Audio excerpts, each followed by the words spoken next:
Does this random ink blot look like a butterfly to you? Do you dream? Everyone dreams, dummy. The group offers concern, support, and warmth.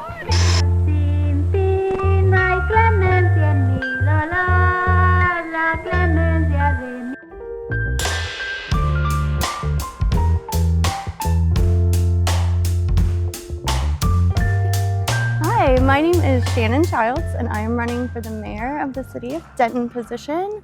And my relationship to Denton goes back to when I was born here in 1992. I lived here through 5th grade and then moved to Pilot Point, but at that time my parents had separated, so one of my parents lived in Denton and one lived in Pilot Point, so I was still coming here every other weekend and every Wednesday. And, Denton had my movie theater, our grocery store, all of the things to actually feel a part of a culture and a community that you can't always find in a small town. In 2011, I moved here to go to UNT for undergrad and never left. So I went to UNT and for my undergraduate degrees, and then I went to Texas Women's University for my master's. I don't want to leave out North Central Texas College, though. While I was in high school, I did dual credit there. And so, yeah, Denton's really close to me. I have worked here almost since I've been of working age. I started out right after undergraduate. I worked for the Department of Family and Protective Services. After that, I worked at North Central Texas College. I worked there for about 7 or so years. From there, I did work at a preschool for a little while before now, where I work for a nonprofit doing casework for underserved students at both UNT and TWU. And so through all of my experience and communicating with students and families and just the people of Denton as a whole, I've really just fallen so in love with not just who we are, but the mixture of what we have to offer to our city. And so that sort of initiates why Denton matters to me so much. I can't imagine living anywhere else. Overweight people tend to be dishonest. That's a great question. Thank you. So for me, I've always been politically involved. Like I just mentioned, I was born to 2 women in 1992. I've never had like a father. And so through that experience, I was always just raised to appreciate people for who they were. Neither of my parents at any time ever expressed any sort of oppression that they experienced. They were always just work hard, prove who you are, and give back to your community. And, that's the thing, is that they didn't have to tell me the ways they were experiencing prejudice. I would see that, right, as a child. And so I knew that there were things in the world that impacted people from a very, very young age, and that a lot of those influences were systemic influences that people just sort of subscribe to because they don't always account for someone's story and narrative or the influence that led someone to become who they are. So politics has always been a pivotal part of my life.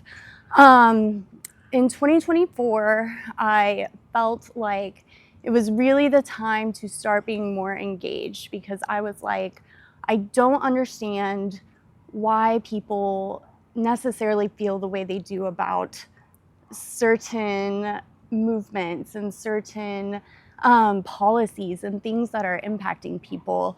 You always just hear of all of this division, and I can fully understand that everyone has their different lived experiences that perpetuates your beliefs.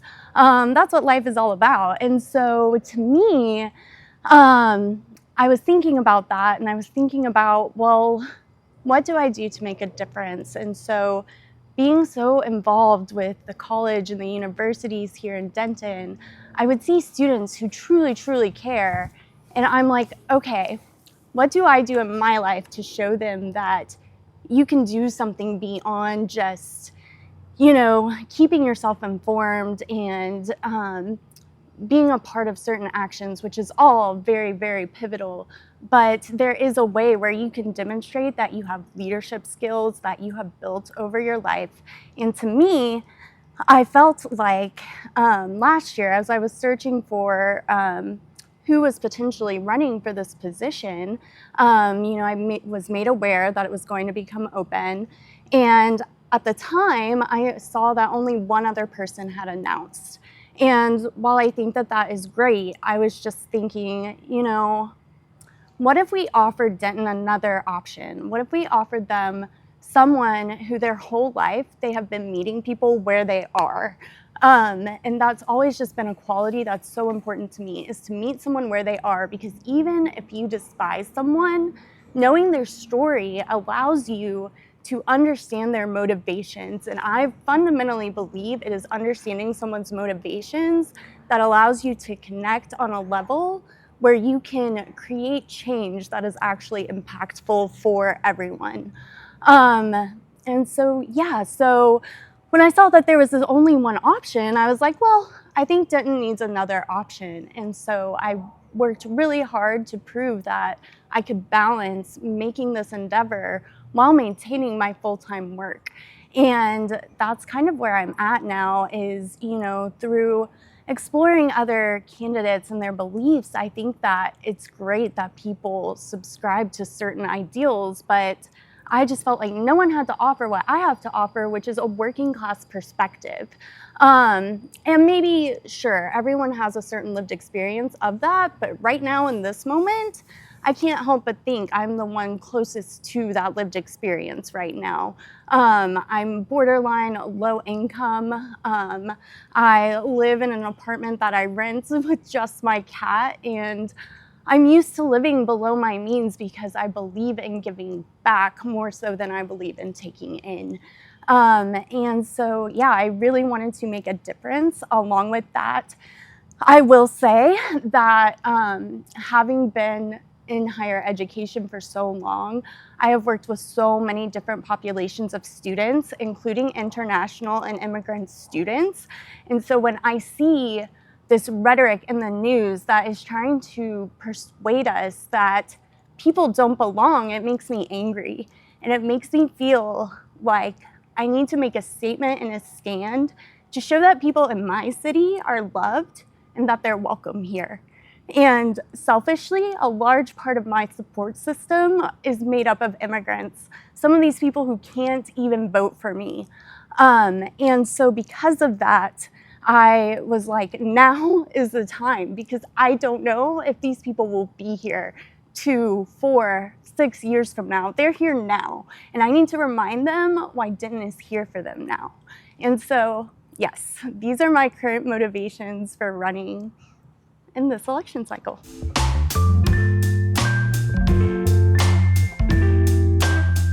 Absolutely. So I believe my top 3 priorities can be summarized, but then there's nuances to each one, right? So my first one is, I believe that citizens in Denton deserve to feel protection. They deserve to know that they belong here and that there are measures in place to make sure that this city is welcoming to them and cares for them.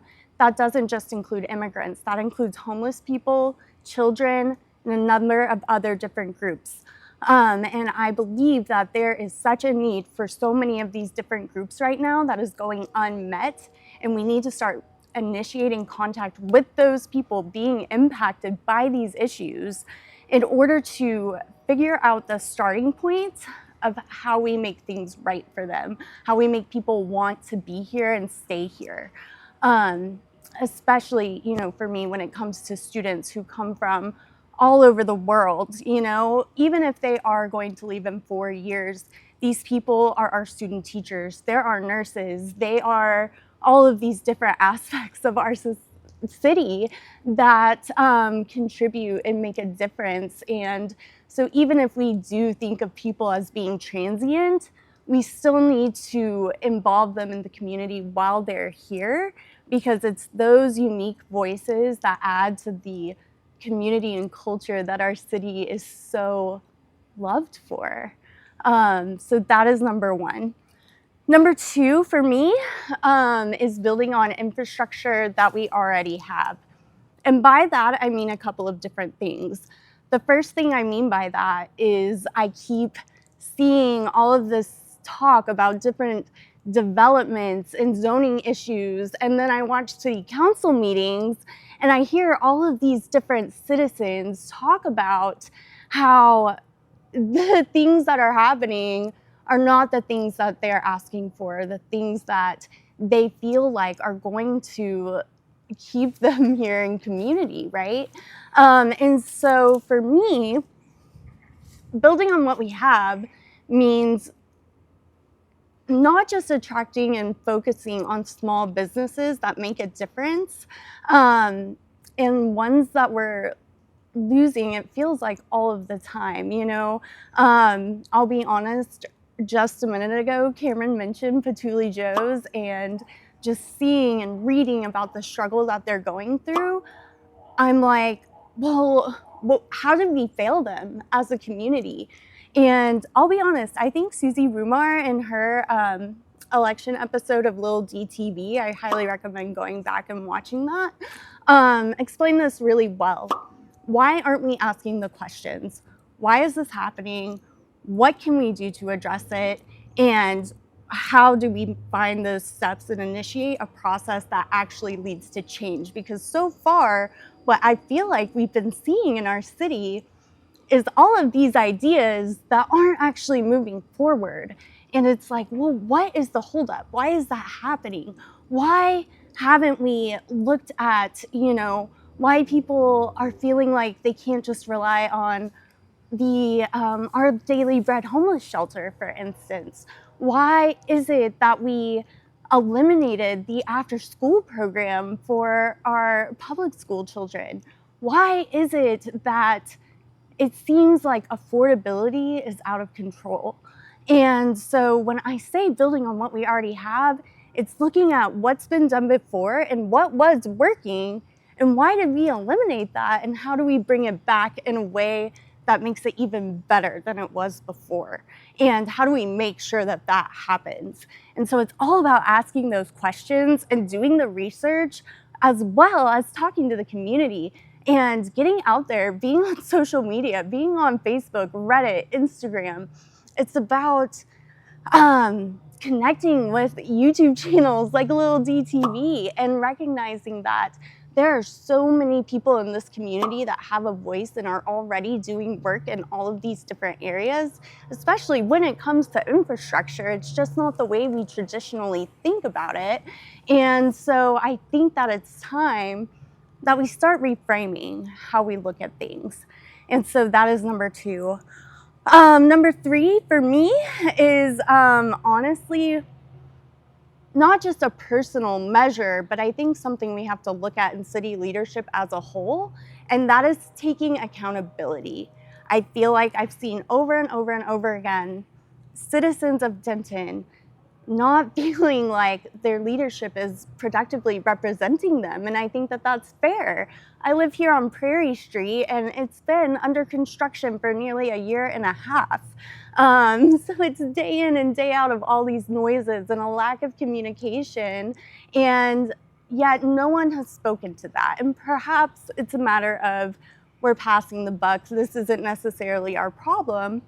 And sure, there are plenty of complaints and things that at the end of the day are not necessarily in the city council's control, but that does not mean that you can just be quiet. You have to use your voice, and you have to express that you understand why someone feels the way you do, the way they do, and what you can do to try and meet that need in some way, or to raise awareness that that need is there.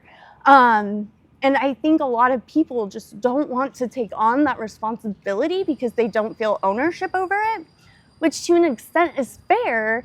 But when you do that over and over and over again, it feels like a lack of care. And I can't help but think that just that sentiment is part of what makes people move on and leave and go to these smaller towns like Prom or Pilot Point when there is so much here to offer. And so that's the biggest piece for me is accountability. It's doing your own research. It's taking time to understand that, yes, you're signing up to maybe make a little extra money by attending council meetings, but that's just not all that you're doing. You are using your own personal time to research issues, figure out where to start, and how you make that impact, and how you make a city council come together to actually do something productive to make that impact. And so those are my top 3 priorities.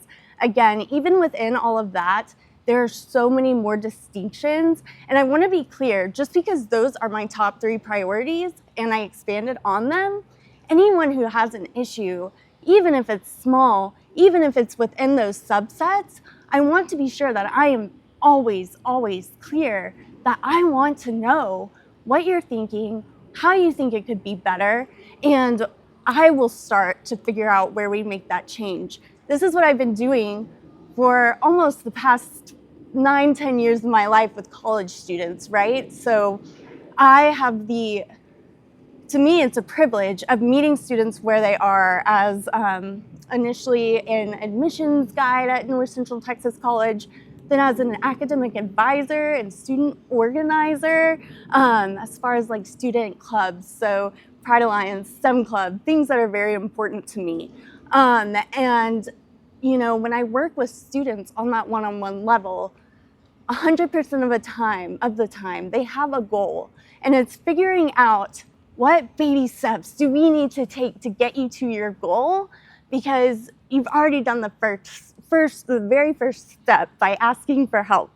And that's, you know, I think what we need to transition to into city leadership, right, is that openness and willingness to listen, hear someone's story, and then to figure out how that story has made them who they are, why they have certain issues, and, you know, are noticing certain problems that maybe some of us aren't, and working with people on a larger level to figure out those steps we need to take to get there.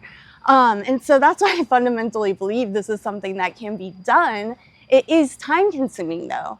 And I think that makes people reserved. And, you know, I am privileged to have that time to give. And that's what I do with my life is I learn more about issues that impact, you know, historically students, but now the city as a whole, immigrants as a whole, homelessness as a whole, and what can I do to find starting points for each of those things? And then from those starting points, what steps do I need to take to reach an ultimate goal? So I have lots of things to say, and you can read all about everything that I've been thinking over on Facebook. You can find me. I'm Shannon Childs. It's my personal account. I don't have a political page because I am just a person trying to do the right thing. I'm not accepting donations. I am not, you know, trying to necessarily sell an idea. I'm trying to make you understand that I am a person here to provide quality leadership services and purpose to people who have historically felt unheard. And so Shannon Childs, that's me. Facebook, follow me, friend me, message me. I'd love to chat. You can also find me on Instagram, although I don't use it quite as often. Cupcakes and elephants, all one word. You're welcome to follow me there. Not a lot of action. Facebook's my big thing. You're also welcome to email me at shannonfordenton@gmail.com. Cool.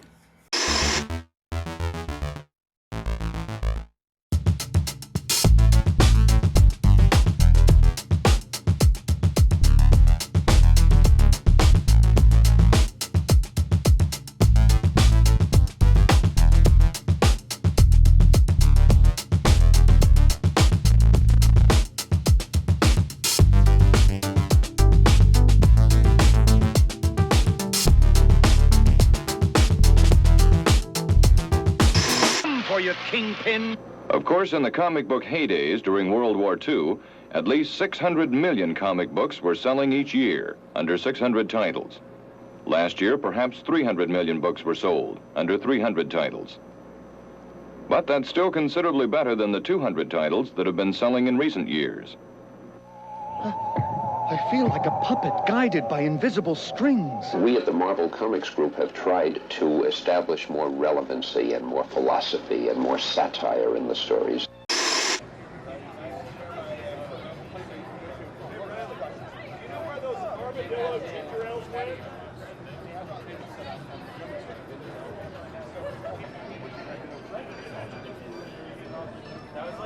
That's the first song I really just liked playing.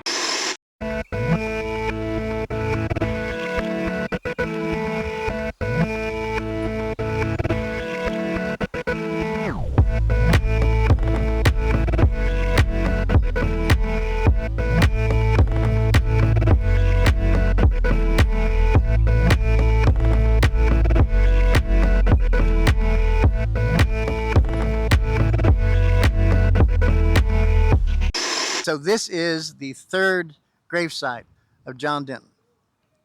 Or is it? Well, one thing's for damn sure. Even if it is John Denton here, it's not all of him.